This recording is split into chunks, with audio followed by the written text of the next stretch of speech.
Well, welcome everyone. My name is Yury Kapgan. I'm the president of the board of directors for the Berkeley Law Alumni Association, a partner at Quinn Emanuel, and Berkeley Law class of 2001. I'm here to introduce our program today.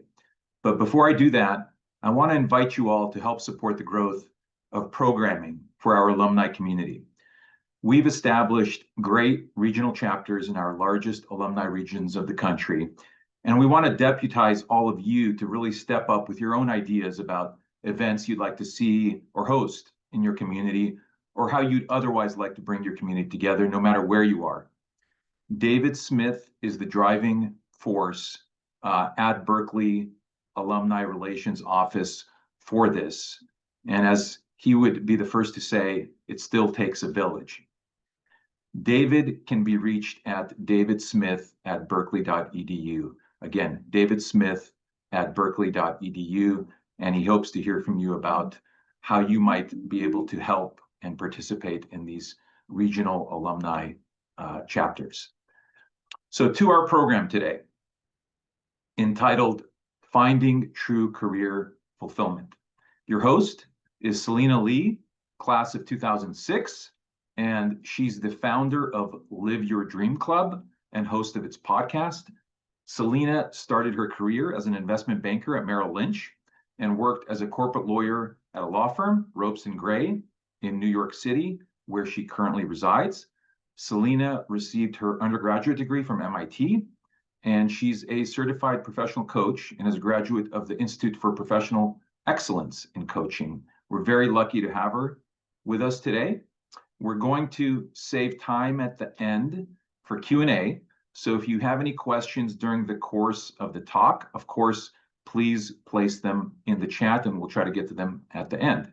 So with that, everyone, Celina Lee.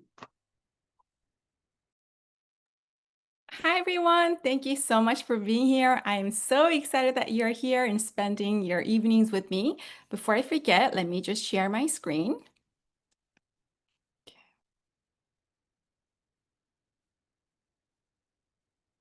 Okay, I hope you're able to see my screen okay, unless I hear otherwise.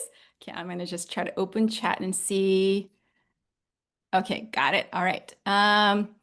Well, welcome everyone. Thank you so much for being here. I'm so excited to tell you about how to find your true career fulfillment. My name is Celina. I'm the founder of Live Your Dream Club, and I've had a lot of challenges in my career as well. So before we get started, I want to tell you a little bit about my background and why I'm here today, and then how you can really find your own fulfilling career path. I started my career as an investment banker, and then I went to law school, Berkeley Law. And then after that, I moved to New York City to work as a private equity lawyer, as a corporate lawyer at a big law firm here in New York City. And I think I learned the hard way the importance of doing work that's really meaningful to me. So I went through this kind of a long transition of really figuring out what it is that I really wanted to do. And after trying many, many different things, I eventually found my way into the world of coaching, which I really believe is my calling. I went to coaching school in 2016, which was a long time ago already. Oh my gosh. And it's funny because when I graduated from Berkeley Law School, I thought I was done with school forever. The day that I walked out of the bar exam, I was like, I'm done with exams. And little did I know, life had different plans. And many years later, I found myself back in school to become a certified coach. And it really honestly has been such a meaningful journey for me. I've supported a lot of people through career transitions and helped them to achieve their goals and dreams. And I kind of feel like I became the person that I really needed when I was really going through a really what if it feels like a really dark tunnel that I thought was never going to end.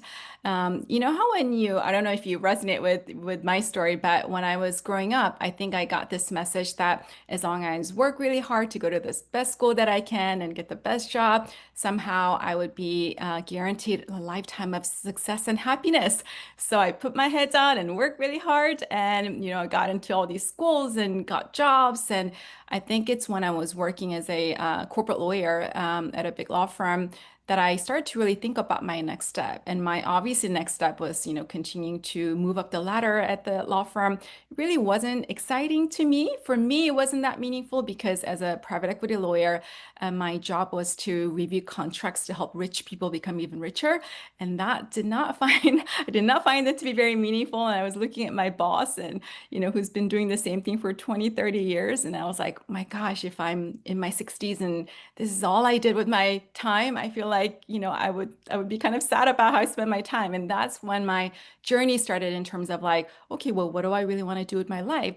And it was really ironic because I started to ask myself that question after I was done getting all the degrees and jobs. I feel like some of the things that I should have been asking myself a lot when I was much younger.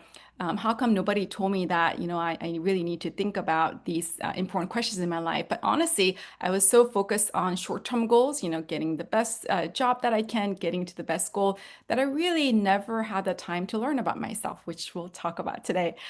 So after a long, long journey, I found myself into the world of coaching. And um, I think there was a time in my life when I was really, really frustrated because I felt like after getting all the degrees and jobs, like my life felt so wrong. I felt like I won the race, but I was in the wrong race. And how come nobody told me that I should think about what kind of race I want to run in?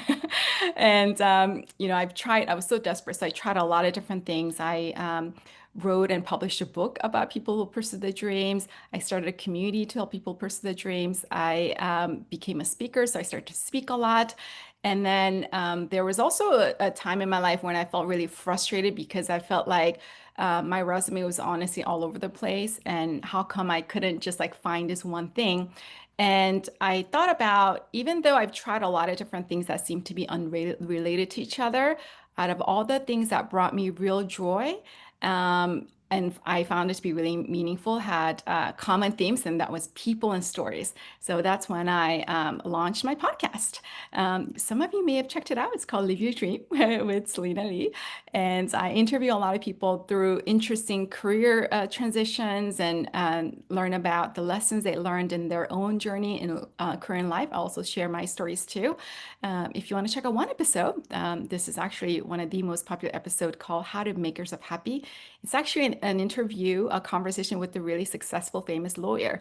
Michael Kim is the founder of the law firm Cobra and Kim. We don't really talk about law, but we talk about how to make yourself happy. So if you are interested, I hope you can check it out. It's a really, really fun episode.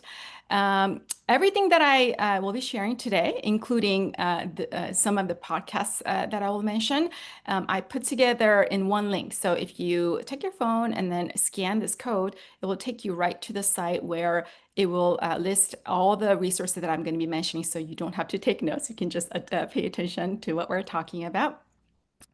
Okay, so how do we find true career fulfillment? Um, I am really interested in the human arc of life, how people become who they are, what decisions and actions shape their career history and influence their life, and how do people become who they are. Honestly, I feel like it's not something we learned in school or from families. And after interviewing a lot of successful people for my book and my podcast, also, coaching many people, I've learned that there was a distinct patterns and themes that kept coming up. The difference between people who really figured out and became very successful and people who remain stuck. And then when I saw the pattern, I decided to design a coaching framework around it. And it's called LOVE, Love. So if you want to be fulfilled in your career, all you need is love. It's an acronym. So L stands for learn about yourself.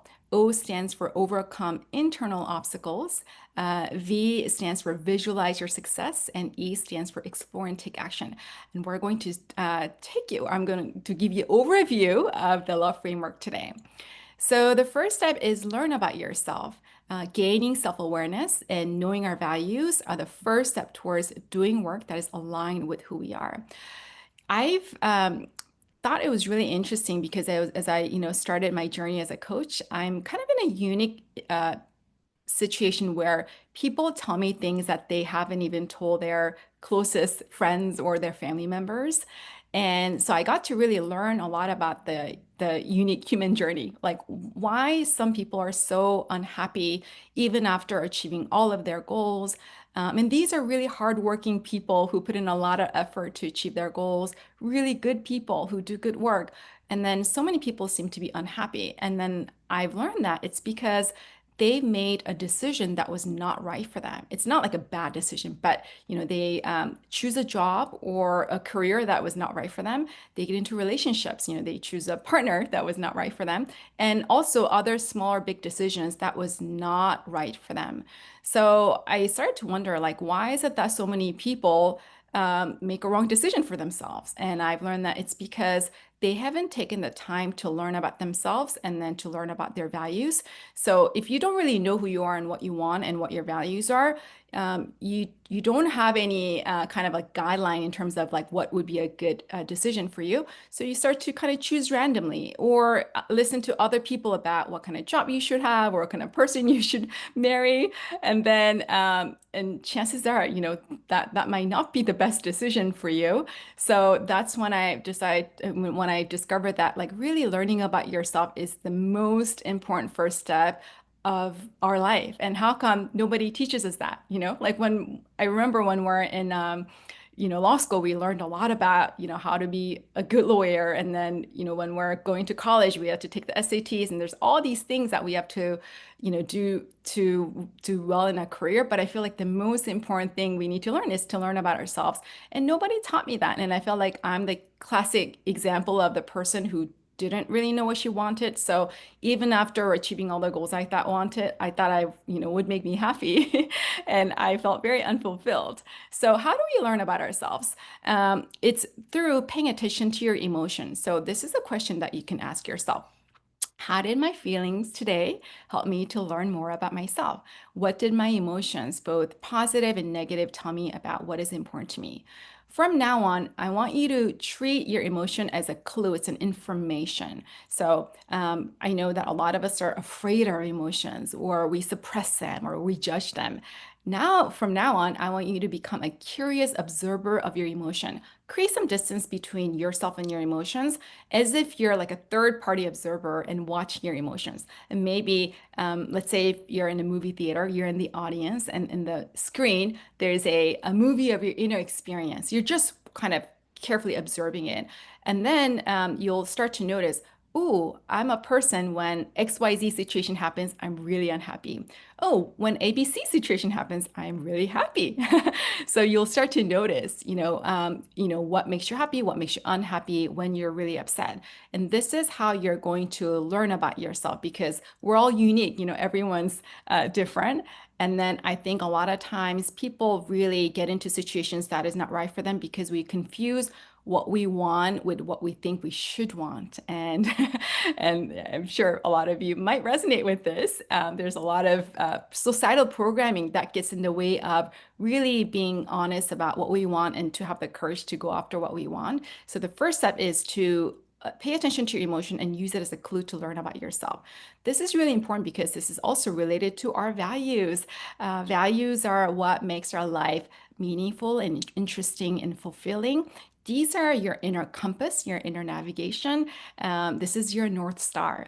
I do have to make a distinction that values are not morals or ethics.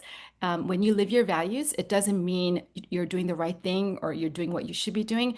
It means you're doing the thing that makes you feel right.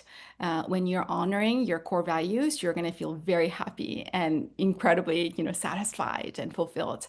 On the other hand, when you are feeling really upset or frustrated, chances are some of your most important values are being threatened or it's being taken away from you. There's a value assessment that I have all my clients do, and all my clients from Live Your Dream Club. Unfortunately, we don't have time to do that today because I was only given an hour. But I have a value assessment, which is I shared on that link that I've shared with you before, and also there's a podcast episode that walks you through it. So you're welcome to do it.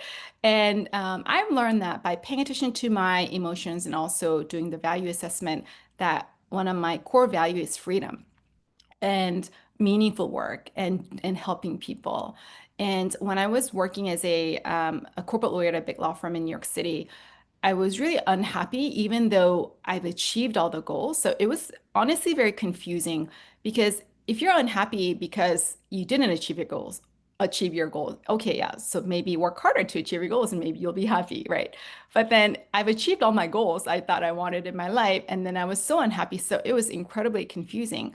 So then I started to really analyze the situation and ask myself, what is it about this job that I'm really unhappy about? And then I learned that it wasn't the amount of work, as a corporate lawyer and also as an investment banker, you do have to work a lot of hours. I'm a hardworking person, so I can I can work long hours. But it was what I hated more than the amount of work was the unpredictability of my schedule. I really could not plan my life as a corporate lawyer, investment banker. Like I didn't even know when I could go home today. I didn't know if I could plan my weekend or how my weekend will be. There were many times when I had to cancel vacations last minute. I was always like the friend that canceled last minute, and I really, really hated that. And then I then understood that, wow, like it's really important for me to have the freedom and autonomy over how I spend my time. And that was really, really important to me. A lot of times, it's through painful emotions that you're going to really discover what is the most important to you. A lot of times, it's those painful moments that could give you a better clue than when you're happy, because that's a very powerful indicator. So, because when you flip pain, it really reveals what's the most important to you. Another thing was I really, wanted to do something meaningful. And I remember when I was working at the law firm, one of the pro bono assignments was to help a domestic violence victim. And that was really amazing. I still remember it. It was so meaningful and fulfilling. But whereas on the other hand, when I was reviewing contracts to help rich people become richer, which is my job as a private equity lawyer, I was not very happy. So I've also learned that it's very important for me to do work that I believe is meaningful and that I was really helping people like that I really wanted to help. So I hope you can do the value assessment. This is one of the most important exercise that you can do for your career. Second step is for love framework is overcome internal obstacles. So many of us stand in our own way of living the life we want because fear stops us from taking action. So it's really crucial to overcome internal obstacles and learn how to reframe failures and rejections and to learn how to manage our inner negative voice. Um, if you're human, you probably have inner negative voice. I have one too.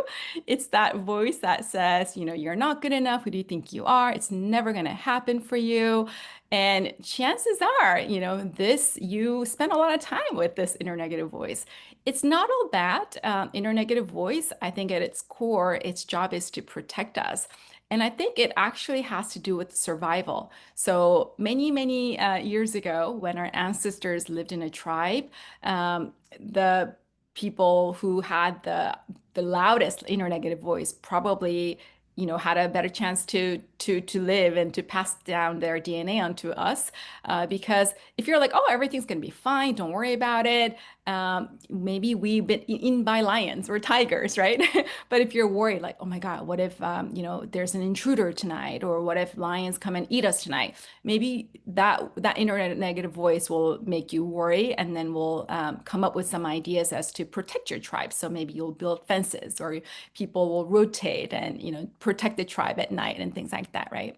So it's not all bad. It's trying to keep you safe.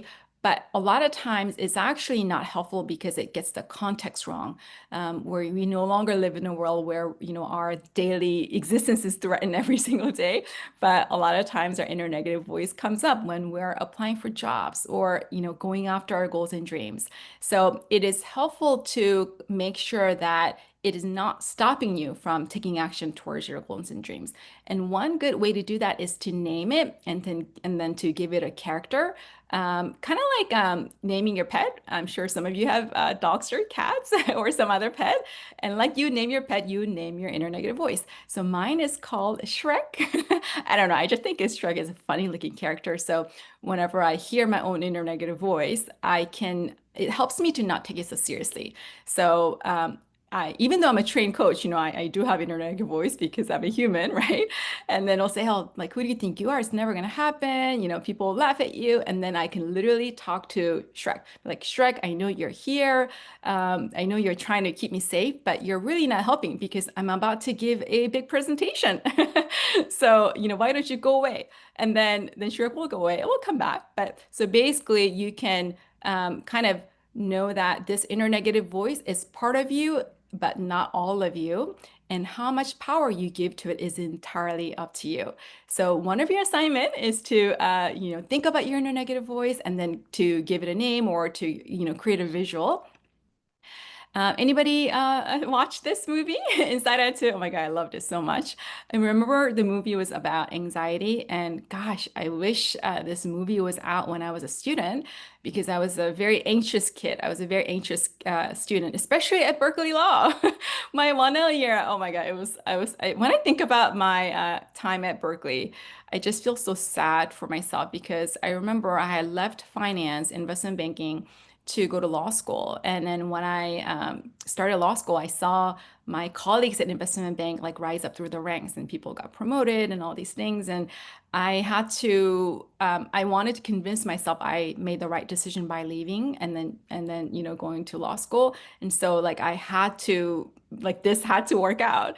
And my 1L year, it was so sad because I went to MIT for undergrad, so I feel like I wasn't really well prepared for law school exams, like the essay type of exams. So I just stayed home by myself, didn't talk to anyone, and just like studied all the time. And the whole time throughout law school, I was really anxious about, can I get a job? Would this thing work out? And I was just worried and wasted all my time just worrying and being anxious all the time.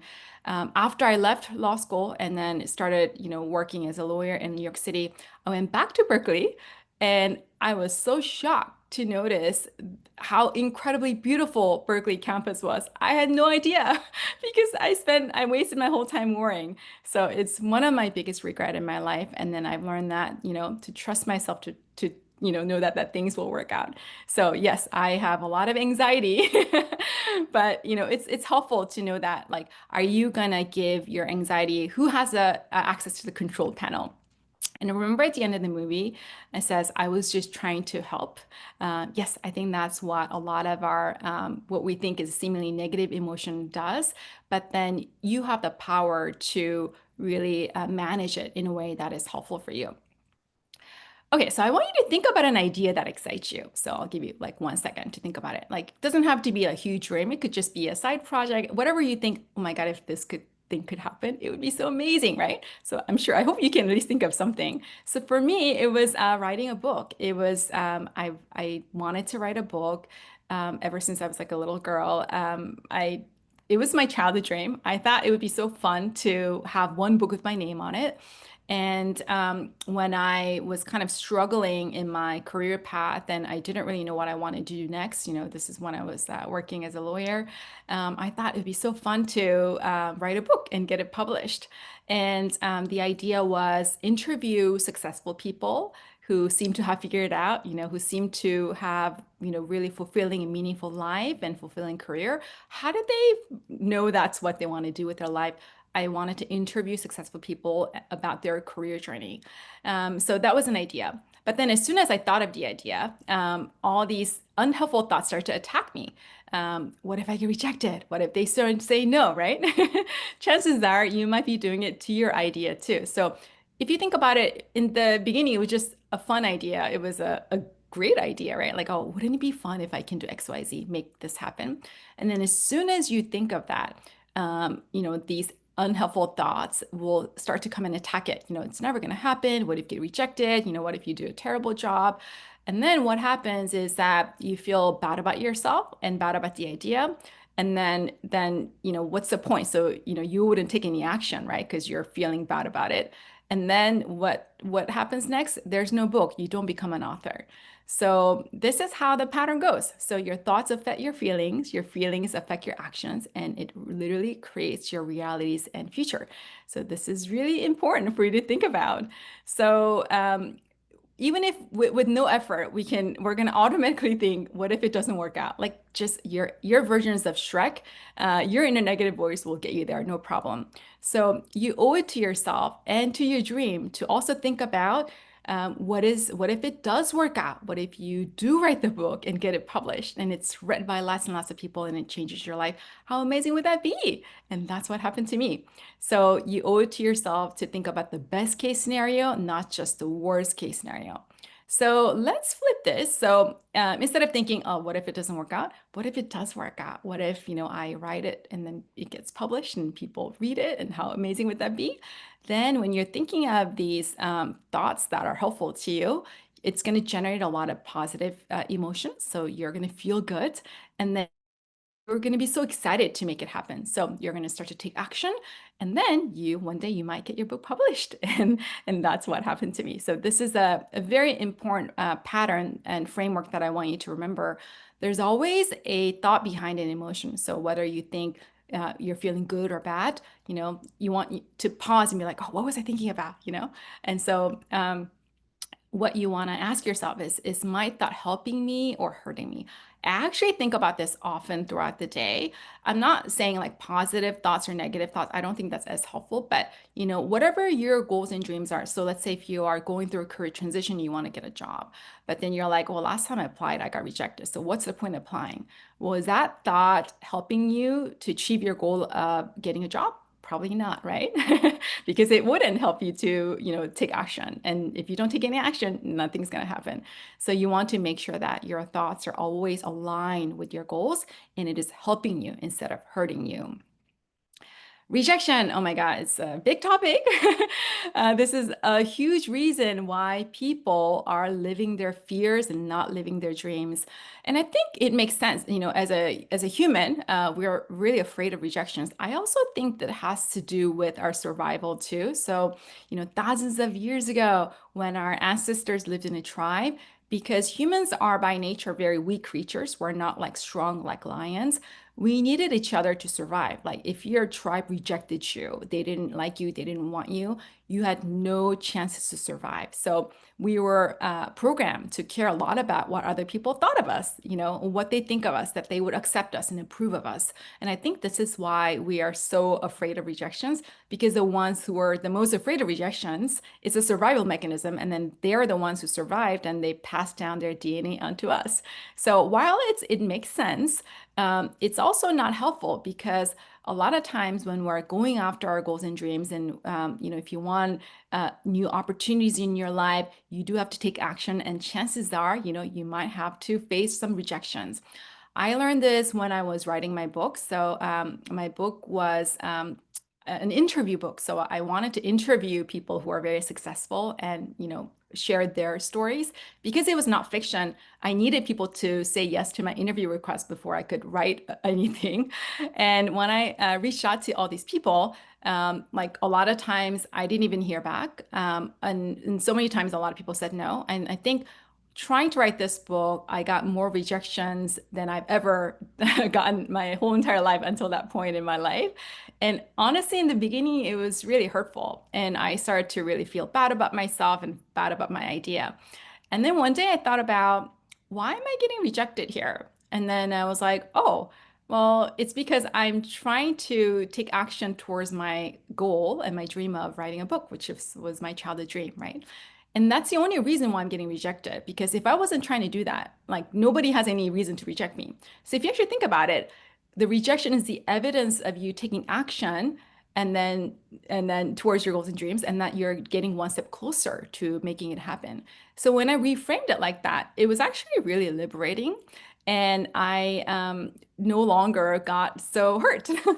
So after that, I've been doing what's called a rejection challenge, which is really, really fun.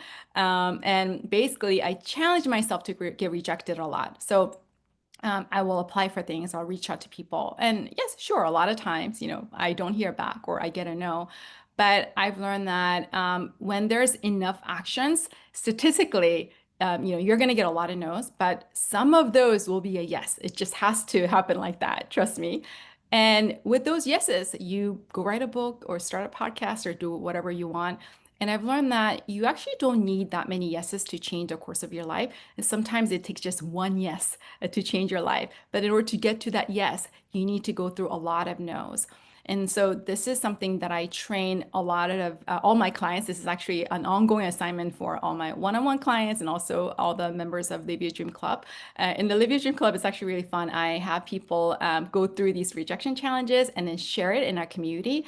And then we celebrate each other. And we only focus on the action, not the outcome, because you can't control the outcome. And whoever gets the most, collects the most amount of rejection gets an award. So it's like you're kind of reframing, you're celebrating your courageous action of actually, trying for the things you want rather than just getting the outcome that you want. And once you're actually able to figure this out, there's a lot of there's a lot less competition because most people are so afraid of getting their emotions hurt, they're self-rejecting themselves. So it's actually really interesting if you think about this because when, let's say if you're like applying for a job and then you're like, oh, what's the point? I don't want to get rejected, so I am not going to apply. You may or may not get rejected. So you are kind of prioritizing the imagined emotions over your goals and dreams. And one, you may or may not get rejected, and you may feel kind of, disappointed or not, maybe not. But you're kind of prioritizing your imagined emotion, which is not real yet, over your goals and dreams. And this is why I think so many people stay stuck.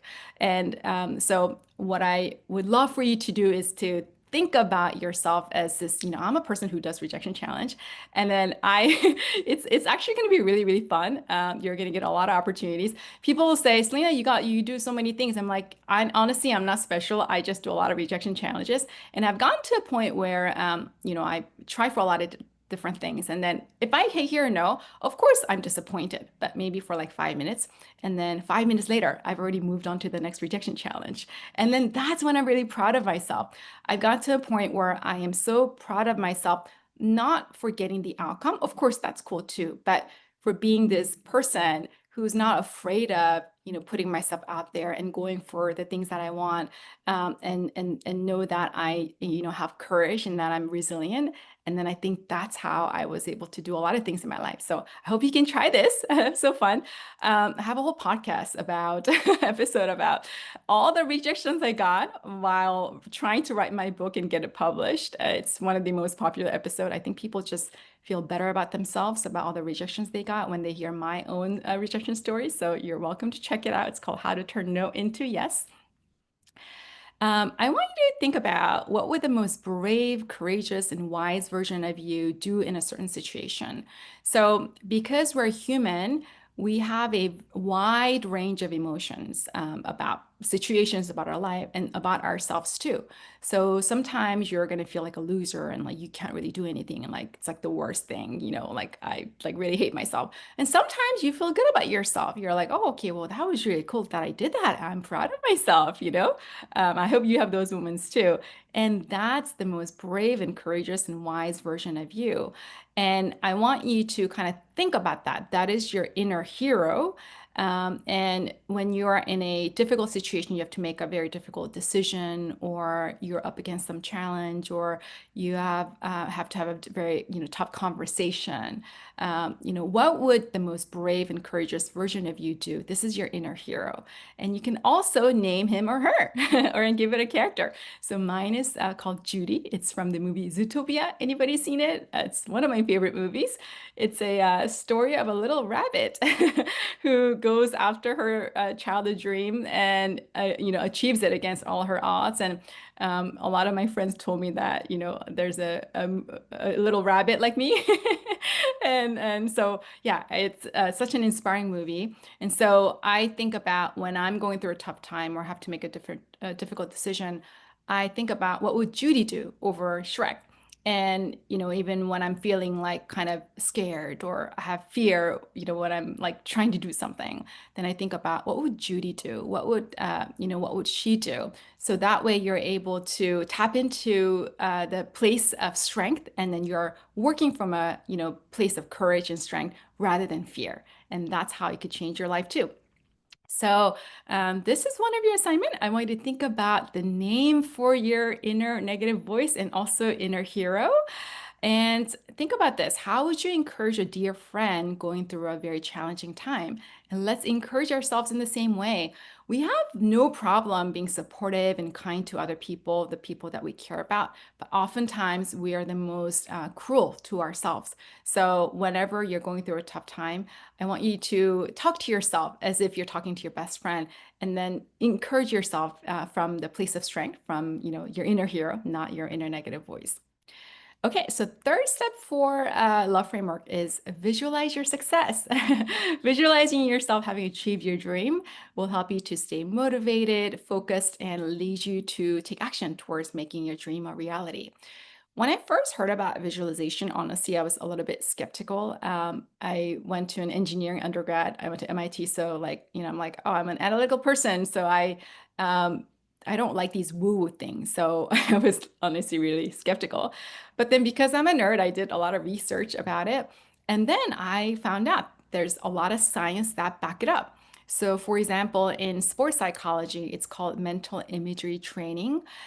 When athletes train, when they're training through visualization, it's as effective as actually training physically. How fascinating is that? I thought it was amazing.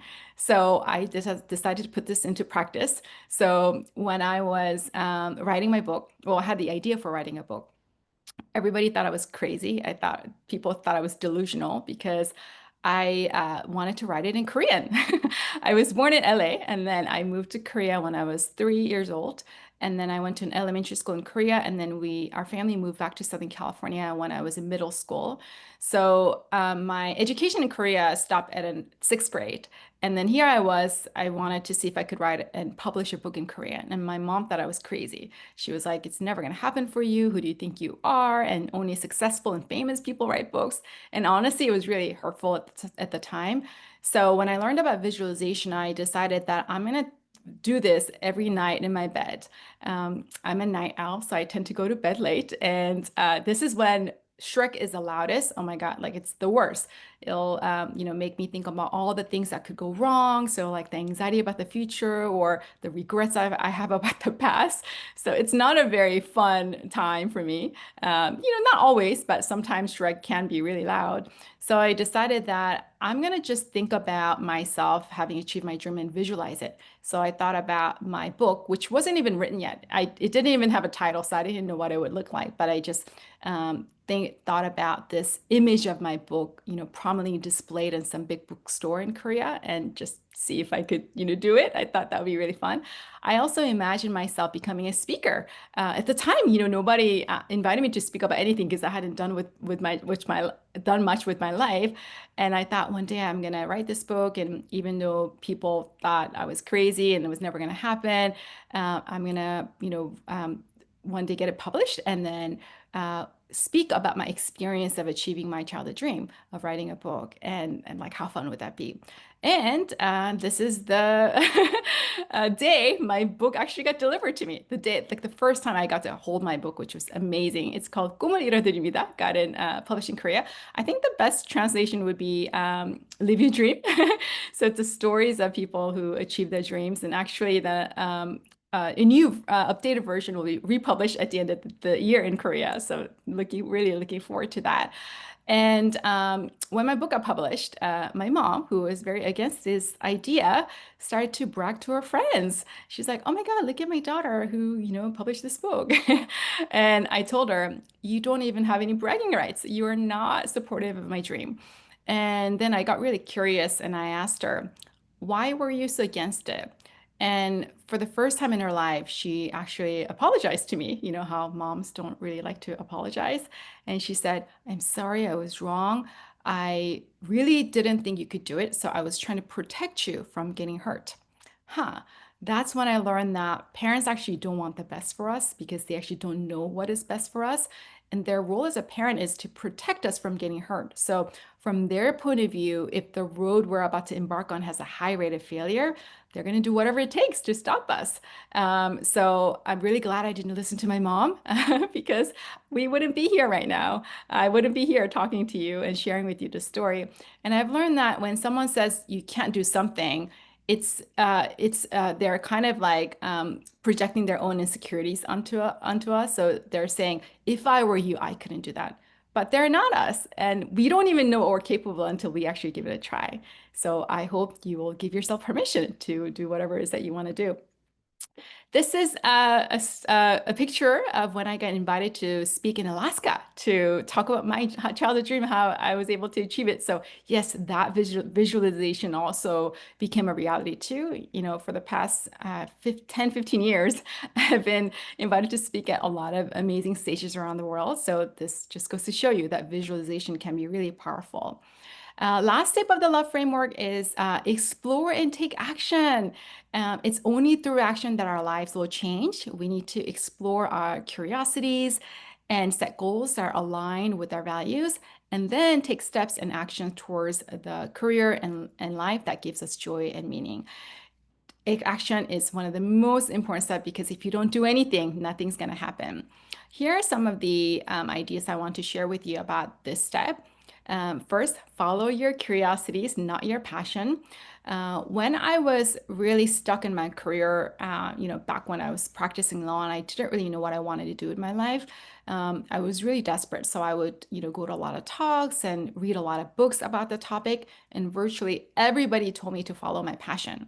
And then I got so annoyed and it was really frustrating because I was like, if I knew what my passion was, I'd already be following it, okay? Like I would not be reading this book.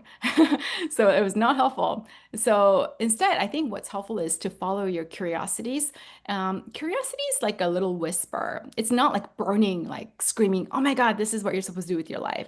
But it's like this little, interest, or, it's like a little whisper. You're like, oh, that sounds cool. Oh, I'm interested in that. Oh, that sounds fun. So listen to that, don't suppress it. And I think that's what I did all my life. Even though I had all these interests, I would always kind of stop myself from trying it because I would ask myself, well, is that going to help me get into better school, or is it going to help me get a better job? Is it going to help me, improve my resume? And if for whatever reason I thought it wouldn't, I wouldn't allow myself to do it. And that's how I think I became this person, even after working so hard for so many years, that became this person who doesn't even know what she wants. How sad is that, right? So this is when I made a promise to myself. This is right before I wrote my book. And I said, from now on, I'm going to give myself the permission to follow my curiosities and do the things that I think is fun and meaningful, even though it has nothing to do with my job. I had no idea if it would really be helpful for my career. But because I gave myself permission, I wrote the book, and then that led to me starting a community to help people pursue their dreams, started to speak a lot, started my podcast, and eventually I found my way into the world of coaching, which actually I realize is my passion, and not only a passion, but I feel like it's my calling. So you start with your curiosities and don't worry about not knowing your passion. If you don't know it, I feel like most people don't know it. There's nothing wrong with you. Another thing is courage is more important than confidence. Confidence. I think a lot of people, tell me, Celina, if I was just confident, I would do X, Y, Z. And if I could, apply for the job, or go after the dream, or build my company, whatever it may be. But I learned from a conversation with one of my podcast guests. Her name is Debbie Millman. She's a very famous designer, and she said that. Courage to step into the action of trying is much more important than confidence, because you can't be confident in something you don't have a lot of experience in. So if you never learn how to ride a bicycle, can you be confident the first time you try? Probably not, right? Because you've never tried it. So the courage to step into the action of trying is much more important. And then because you have the courage, and you maybe the first day you fell, the second day you fell again, but after many days of trying, you will probably be more confident that, on the 10th day than the first day that you could ride a bike. So that's how you develop confidence. So people get the order wrong. They think they need the confidence and then they'll do the thing. It's actually courage is required first. If you're confident, you don't need courage. And so if you are using lack of confidence as an excuse for not doing anything, remember that courage is more important than confidence. And I learned this from my conversation with Debbie Millman. The episode is called How to Design and Manifest Your Dream Life. Really fun episode. So you can check that out too. Dream big and start small. A lot of people really, have all these things that they want to do. It doesn't have to be some huge dream, but they think about like this amazing thing that they want, but they don't do anything about it. Why? I think it's because they make starting the first action really, really hard. So whatever it may be, make the action really, really easy. So when I was writing my book, even though I had no idea if anybody was gonna say yes to my interview request, I just thought about what is one action I can take today towards my goal and dream. And the first day I would be like, I could create a list of the people I would like to interview. The second day, I could find their contact information. The third day, I could reach out to them. I don't know if they'll respond or how they'll respond, but I can control my own action of actually trying and reaching out to them, right? And small actions over a long period of time is how you're going to transform your life and you can achieve your big goals and dreams. Ooh, this is an important one, especially for us lawyers. Don't issue spot your dreams. I have a lot of lawyer clients, obviously, because of my background. And, a lot of people issue spot our dreams because this is what we're trained in law school. So if you really know how to issue spot well, you probably did well in your law school. But I have to remind you what helps you to um, build a great career is that what helps you to become a great lawyer is not going to help you to build a great career. Career exploration doesn't have a very rigid answer. So you have to be flexible and open-minded and curious and be willing to try a lot of different things. And I've seen that how the issue spotting, which is helpful in one area of our life, our legal skills, is really unhelpful and maybe keeping you stuck. So I hope you're not doing that. Another thing I learned is that you can be more than one thing. There was a period in my life where I felt so stuck, and because I felt like, how is it that I haven't figured out this one thing in my life, And I've learned that a lot of times the identity as a lawyer keeps us stuck too. So I've learned that you can actually be more than one thing. I'm a lawyer, but I'm also a writer, I'm a podcast host, and who knows, I may be trying something else. So it's great that we worked hard to, become a lawyer, but you can be more than that. You could be a lawyer and do something else. So don't let one job identity kind of stop you from trying other things. Diversify your life portfolio. As you know, I'm sure you know that savvy financial investors will know to diversify their financial portfolio, right? So if you put all your money in stock market and that crashes, I'm sorry, but you lost everything. And I think we can do the same thing for our life too. A lot of times we make one job or one career, one person our whole everything. And when that is not going well or that ends, it can feel like death. And so, yes, it's great that we are going to work hard on our job and our career, but diversify your life portfolio. Have some hobbies, have some side projects, invest your time in building supportive communities around you, have different friend groups. And then when you're going through a hard time, you'll have, in your career or maybe your job, you'll have other sources of joy and meaning to support you through the hard time. And I think that's how you build a resilient life portfolio. So this is the love framework for you. It's important to do this in order because if you haven't done the first step of learning about yourself, you may be setting the wrong goals for yourself and taking actions that are not helpful. Even if you know what you want to do, if your inner negative voice is really strong, so the second step, you haven't done the overcoming internal obstacles, you wouldn't be able to take action. And then the more actions you take, the more you learn about yourself. So this is a continuous and evolving process. And trust yourself and trust your journey. It's really hard being a human. It's hard being a lawyer. I've learned so much about human human race, human journey, because everyday people tell me things that they haven't told even their closest friends or family members. It is really, really hard. So I hope you can be kind to yourself. And this is the most important reminder to love yourself, to be kind to yourself, to have self-compassion. I've learned that at the foundation of all success and happiness is how we talk to ourselves, how we see ourselves, and the relationship we build with ourselves. And this is why I've designed my coaching framework, Love, L-O-V-E, because it's really important to love yourself and be kind to yourself. If you enjoyed my presentation today, you might be interested in learning about Live Your Dream Club. So this is basically my life's work. everything that I've learned in my life, I've put together to create Live Your Dream Club. It's a group coaching program and a community designed to help you figure out your next step and to achieve your goals and dreams. And I've actually found that there are three major challenges in why people really can't achieve what they want to do in life. First is many people don't know what they want to do. So we teach that through the love framework to doing all these learning all the tools. Second step is the second challenge is that people who want to do something, they actually don't have courage. They're so afraid. Their inner negative voice is so strong that they don't actually try it.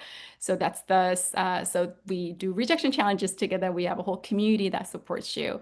The third step is people who are even, trying things. It's really hard to achieve your goals and dreams alone. And this is a question I ask to all my podcast guests, who helped you to get to where you are in your life? And I've heard so many amazing, fascinating stories. So I feel like a lot of times, if you have just one person who believes in you, you can have the courage to go after what it is that you really want. And many times that's me for my clients. But I thought, how fun would it be if we build a whole community of people to help you? So that's what I'm building. So if you're interested in checking it out, the code will take you to the waitlist. I'll let you know when the next time enrollment opens. This is my vision. This is really life mission for me. I really want to live in a world where everybody can have the courage to go after what they want, whether it is, related to career or your personal goals and dreams. And how fun would it be if we could all help each other out? So this is what I'm building. One person in one place helps another person, and that person helps another person, and then around and around, and we help each other. And so many more dreams and goals will become a reality. And so we do a lot of fun events led by members too. So one of the upcoming sessions, we have a medical doctor who's also used to be a DJ, and he also has a podcast on NPR. So he's going to talk about how to use stories. So storytelling, how to use stories to influence people. So there's a lot of cool things going on. So hope you can check it out. The greatest journey starts with the dream. And thank you so much for giving me the time to share about my journey. And hopefully our time together helps you to think about what it is that you want to do with your life and what your dream is. I have some resources that I want to share with you, which I didn't have time. So I put together a fun quiz. What's the one thing standing between you and a fulfilling career? So you can check that out. 3 steps to finding true career fulfillment. It's a really important topic, but which we didn't have time to get to. So you're welcome to check it out. And I want to close my presentation today with my favorite quote. As you start to walk on the way appears. It's a quote by Rumi. And you don't have to have it all figured out. You just have to start walking. And this really has been my guiding principle in my life. All the resources I mentioned are here in this code that I've shared with you. So hopefully you can check it out. Hopefully we can also email it to you. And so, yeah, feel free to check out my podcast. I also do one-on-one coaching and speaking. So, welcome to welcome to reach out and happy to chat. And there you have it. So, thank you so much for being here. I know we have a few minutes for questions, and I know I tried my best to go over as much as I can. I was only given an hour, so if you have any questions, you're welcome to reach out to me on LinkedIn. But I think we have a few more minutes for questions, right, Yury? We do. Thanks so much, Celina, for that very thought-provoking presentation. We do have a few questions in the chat, so let's see if we can use the last few minutes here to answer them. So first question, lawyers changing careers face challenges involving fear of uncertainty, the perceived need to prove their worth in a new field, and overcoming the stigma of leaving the legal profession. Was it difficult for you to manage such a huge reset, and what was your secret? Wow, thank you so much for this question. I know this is a question that I get often, like, how did I transition? How did I leave law? And I totally understand why you may be asking this question, because I think as a lawyer, we've worked so hard to earn that title, to have that identity. And I think when I was leaving law, there was a lot of uncertainty. I was already very established as a lawyer. I was not established as a coach. And I was really worried about, like, what would other people think about me? When you go to like a reception or parties or something, people will be like, oh, what's your name and what do you do? And then when you say, "Oh, I'm Celina, I work at XYZ law firm," like everybody knows that, and nobody asks you any more question. And I was like, how would I even explain what I would do, you know? And that honestly really was a big fear. And then I've actually learned that. Um, One, people don't really care that much. Like we think that like everyone's like worried about what we're doing. It's actually not true. Everybody's worried about other people think about them, other people thinking about them. So one, they're not really thinking much thoughts about us. So that's a bit of a relief. And then two is that much more than what we do, I've learned that um, how we think and feel about what we do affects how other people think about us. So for example, if I go to a reception and then people are like, "Oh, what do you do?" And if I was a not a very happy lawyer, I'm not a very interesting conversation partner. But now, when I go to like a networking event, I'm like obsessed with what I do. This is my life's work, right? So I'm like so excited and happy. I can't stop talking about it. And then I now am more popular, during these events. So I've learned that it's how other people think about you and your job and what you do has less to do with your job title, but how you think about what you do, how you feel about what you do. I think that's also important. Another thing about transition is that if you think that oh, if I quit law and do something else, I'm a failure, I'm a quitter, and people think that like I'm like haven't made it or something like that. If you think like that, it's going to be very, very hard for you to quit. But so I don't, practice law anymore. I guess I could, but I don't really want to. But if I think that, oh my God, like that's such a waste of time going to Berkeley Law and taking the bar exam, oh my God, what a waste of time. Then I would really feel like I failed, right? But instead of that, I decided to think that because I went through law school, I am able to coach a lot of my clients who are lawyers, not all of them, but many of them. And then everything that I learned through law school and practicing law enables me to do the work I do. I relate to people who work incredibly hard and achieved really amazing things and who still feel unfulfilled and feel stuck. And that's a very unique position to be in. And I wouldn't have been able to relate to the experience had I not gone through that. So it's reframing. It's thinking about a lot of times it is in our head, like, all these scary thoughts. People actually, I think what I do is cooler than when I was practicing law at a big law firm. So I hope, my story helps you to kind of have a more helpful thought. Remember, is your thought helping you, hurting you, right? And you have the power to reframe your situation and your decision in a way that actually helps you to move forward and not stay stuck.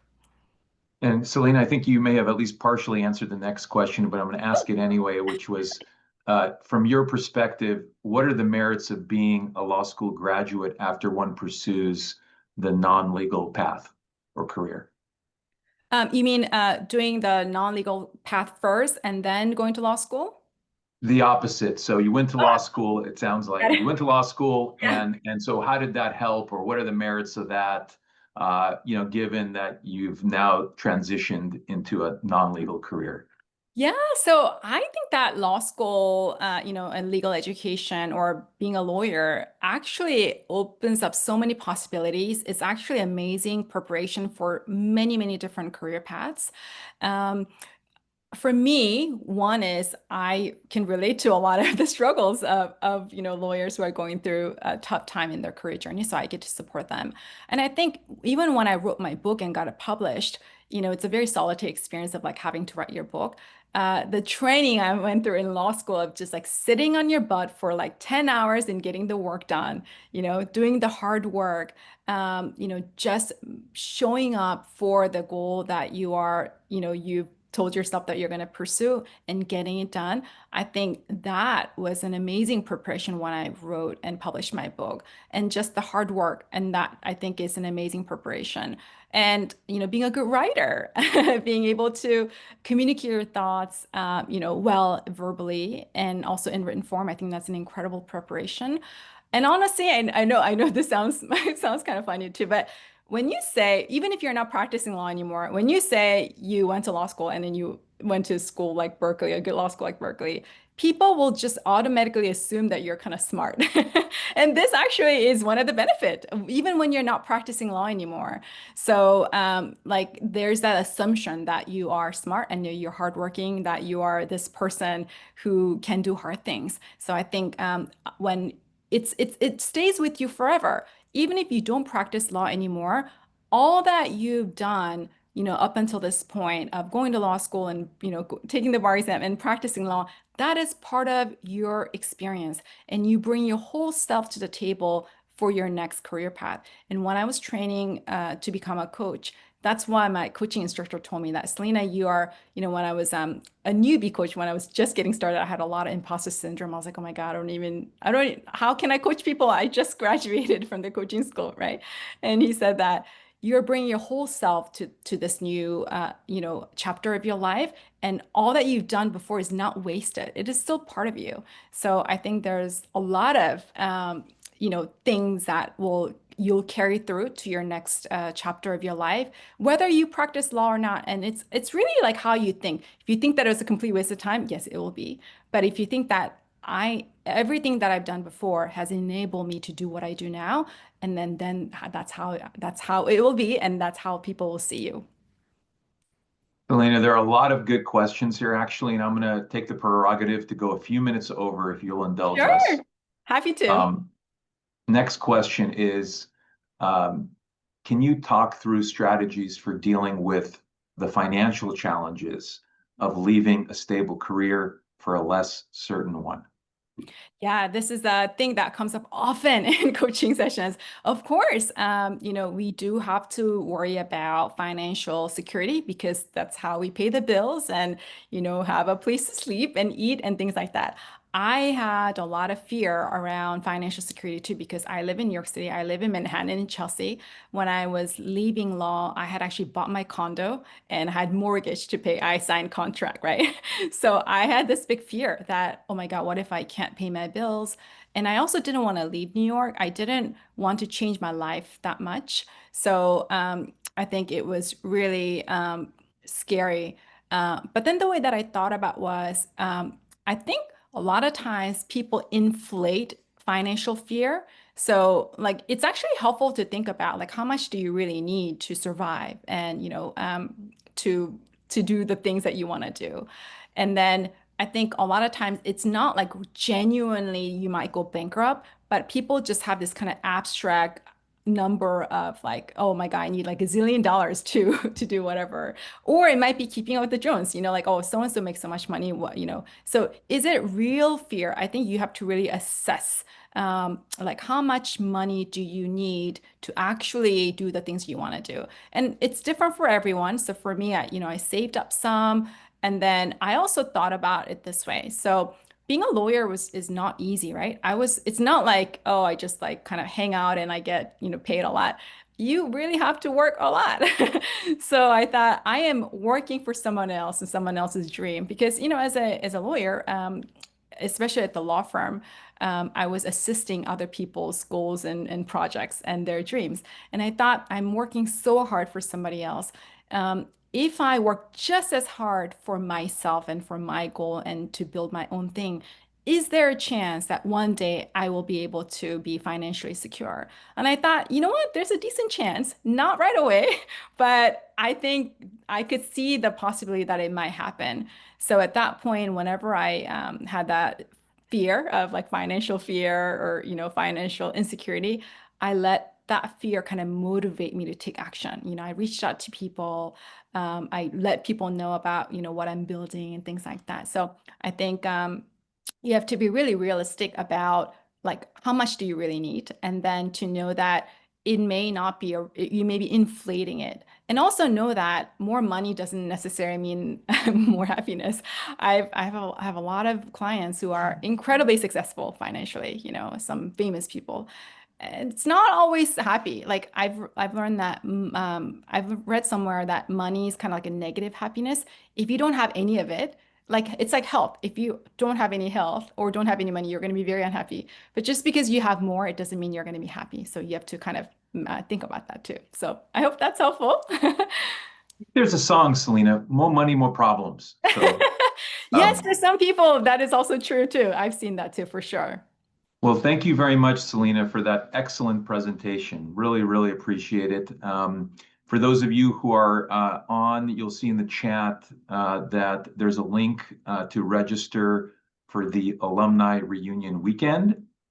And stay tuned, watch your emails for more information about additional programming that we're going to have from Berkeley Law and the regional chapters. So thank you everyone for joining. Thank you again, Celina. And this recording will be available for download, I'm told. So thank you again and take care. Good evening. Thank you so much.